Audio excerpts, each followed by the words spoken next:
Okay, is it?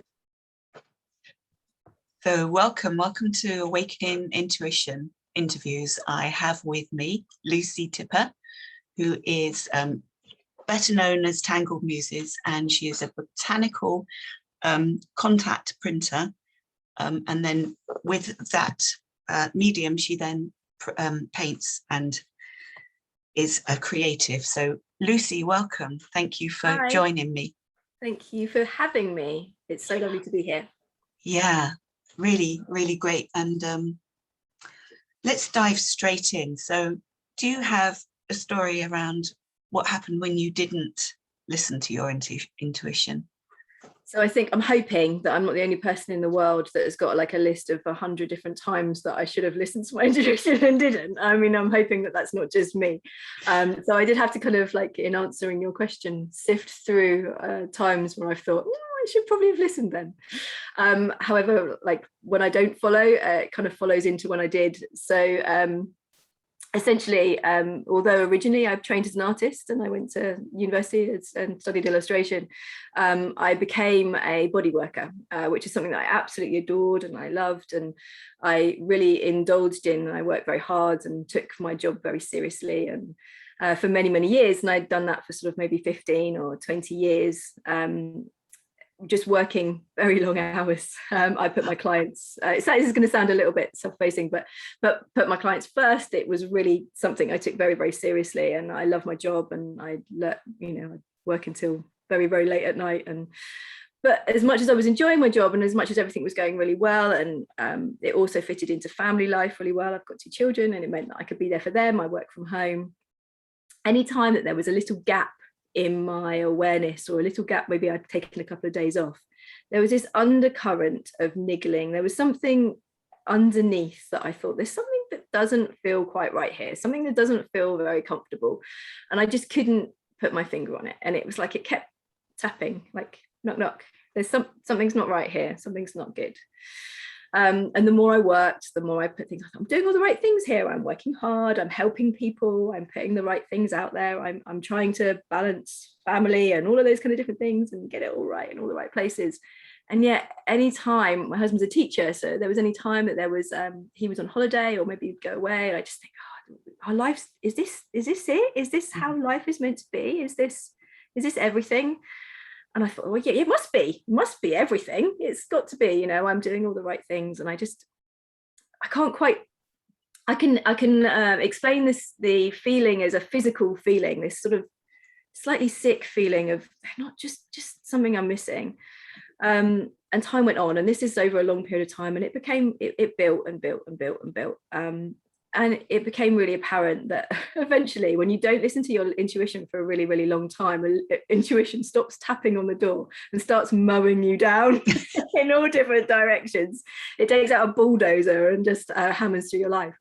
So over a period of time, a very short period of time, I lost my beloved dog, who died of cancer very quickly. My mum became very sick and she died of cancer very quickly. COVID hit and I lost the whole business. So the whole business collapsed around my ears. Literally, obviously, I wasn't allowed to touch people. I couldn't even breathe in a room with them. So the whole thing vanished. And I became quite unwell. I suffer from a type of migraine called a hemiplegic migraine, which means I have stroke-like symptoms. So I lose the feeling on my right side. So this gets to the good bit. I promise it's not all depressing. Once you're in a state like that where you can't move and you're in pain, your brain gets locked into these kind of situations where the same thought goes round and round and round in your head, and you can't really steer it or stagger it to something else. And this kept happening over and over again. I'd get locked into these thoughts, and then I would get better and I could move my body again, and we'd go back into it and we'll carry on. And I'm sort of shuffling forward through grief and all of these kind of different things. And eventually I had one, this is going to probably sound a little odd, I had one particular migraine that was particularly bad, and it lasted for a couple of days. But I had this one thought that returned to me. It was constantly going round and round in my head. It's like a broken record, it loops over, of me being in junior school. And in junior school, I don't know if it was like this in all schools, but I was the drawer. So everybody gets a role. There's the sporty people and the maths people. I was the drawing person. And it was me and a chap called Duncan Whitfield, bless his cotton socks. And we were both the drawers, and we'd known each other since we were in a playgroup. And he was at playgroup. My mum ran the playgroup, and we were at playgroup together. And he was an ornithologist, and he had lots of birds, owls, kestrels, all sorts of different things in his back garden. And he was incredible at drawing them. And I was really inspired by him, even at junior school. And this thought of us sat in junior school drawing just came into my head. And we were just sat there drawing together, drawing birds, particularly birds. And as soon as this migraine was over and I could get my hand to work again, the first thing that I did was pick up a pencil. And I felt really strongly that this process was about feeding me information. And as soon as I got to a point where I felt like I could express myself through drawing, I didn't stop. And so it felt like both the time I didn't listen became louder and louder and louder and louder until I got to a point where I had no choice but to listen. And I think the time that I listened the most was just to keep drawing, and this thought of drawing birds. And that's where I started. I just started drawing birds and drawing nature. And as I followed this line, which, I don't know if anyone has experienced grief, it's one of those things, it puts you on a railroad that carries you through a process. And I use drawing as my process to come through grief. But in the process of doing that, it uncovered the fact that what I hadn't listened to is the fact that I wasn't fulfilling my creativity. I wasn't listening to myself. I was putting my clients before anything else that I did, even my family, all of those kind of feelings. The balance was incorrect. And that feeling, that guttural physical feeling that I had disappeared. And I was able to look very cleanly at what it is that I wanted and needed to be able to achieve. And nature and creativity was definitely at the very core of everything that I was meant to be doing that I had left, to the point where, I had gone to university and I'd studied illustration, but I'd given up all of my art materials. I didn't have a single pencil in the house that was mine. I raided my daughter's drawing box to be able to draw anything. I didn't have anything. And basically started again, just with this thought of this boy that I haven't seen this boy, by the way, since I left school. And I'd still think about him even now. Just that thought of drawing at junior school just goes over head. So I think that was a strong time to have followed my intuition. And the process of having followed that has meant that it opened a huge amount of doors for both my connection to the environment and to nature, but also to myself and who I am. And the message really that kind of came through the whole process was that I needed to try and make a connection that other people understood, to help deepen other people's awareness of nature and environment and everything that's important to me. So yeah, that's kind of both when I have followed it and when I haven't, wrapped up into one story. But yes, I do strongly believe that intuition, when ignored, gets really cross and gives you lots of reasons to listen. So yes. What courage you have. I mean, that takes some courage to drop something that is actually, your life. And then I know you had to for a certain period of time, but now you don't have clients. Well, it's really interesting. So obviously, and what's fascinating about it is that you would think that because it's something that you love doing, that should be the thing that you do. And I think that that's right to a certain extent, but it's all about the balance. And for a long time, I was quite afraid to go back to work because I had this really fragile thing that I felt like had come from a channel of something bigger than me that had very cleanly been offered to me as my solution to my problem. And I'd listened, and I was trying to nurse it like a small fragile bird. I wanted to make sure that it grew and it became what it should have been, or what it was meant to be. And so I was very cautious about, and I think this is very much a body worker thing, bringing the energy of other people into my this little sphere of protection that I'd created around my creativity. I was very cautious about what I put into that pool, because I didn't want to dilute what I was doing. Does that make sense? Yeah. So I was very cautious about that. But I have now, I don't know, work 1 day a week.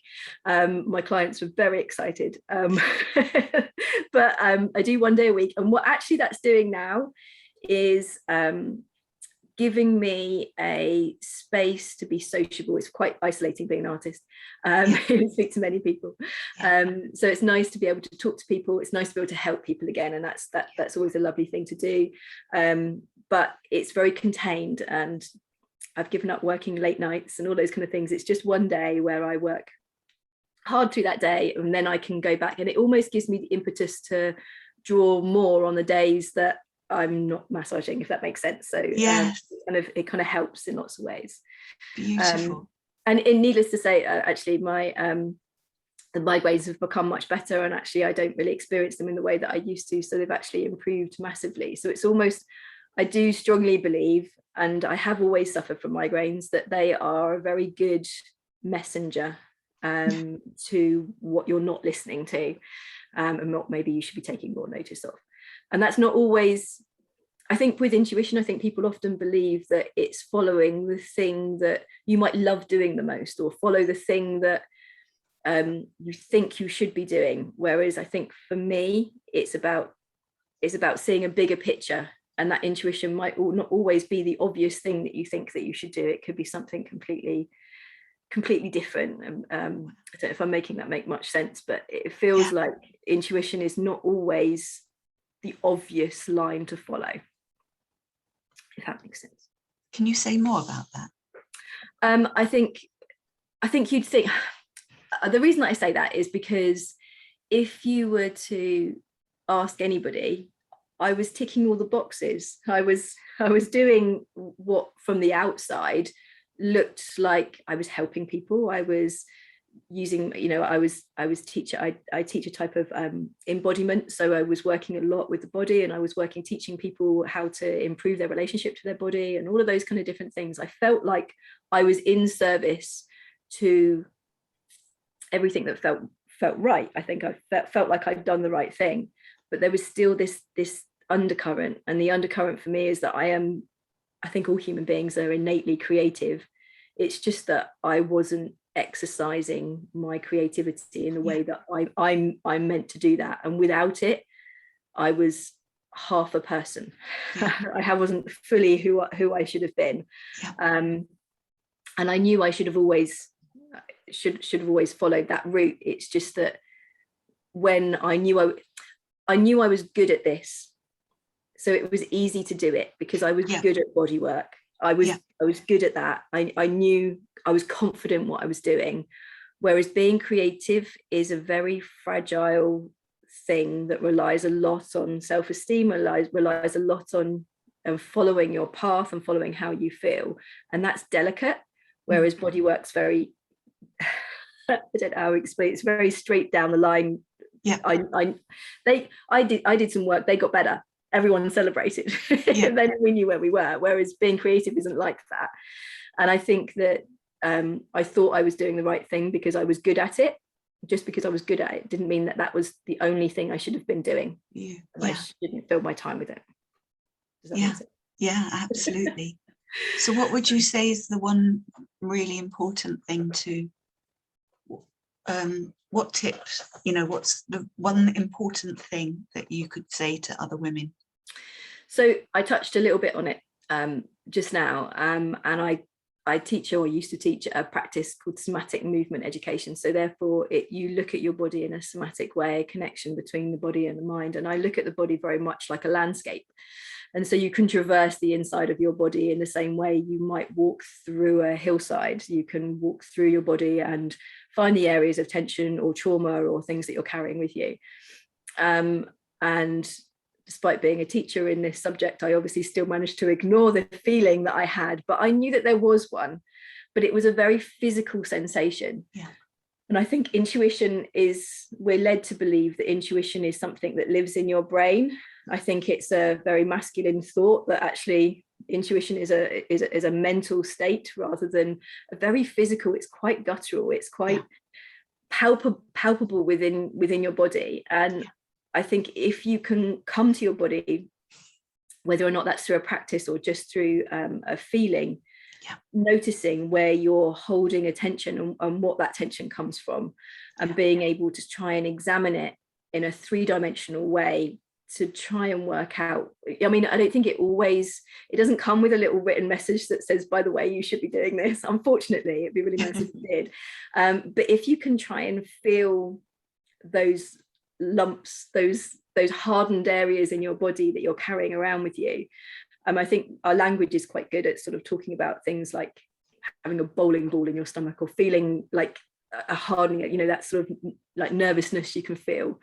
I think you can feel intuition. I think it's very physically in your body, and it's noticing those physical things is probably my greatest tip. She says, from a person that ignored it for a very long time, it was physically there, I just didn't take any notice. Maybe things would have been very different if I had, I don't know. Hindsight is a wonderful thing. Isn't it just? You are so inspiring, Lucy. Thank you so much. It's just, the courage that you took, and you've completely changed your life round, and now having the balance that you always wanted. So yeah, I'm getting there. I'm getting there. It's a work in progress. As always, yes. Of course. Thank you so much, Lucy. Oh, it's lovely to talk to you, Paula. Thank you. Thank you. And thank you for listening. I hope you gain a lot of inspiration from Lucy's amazing story. Thank you. Good night.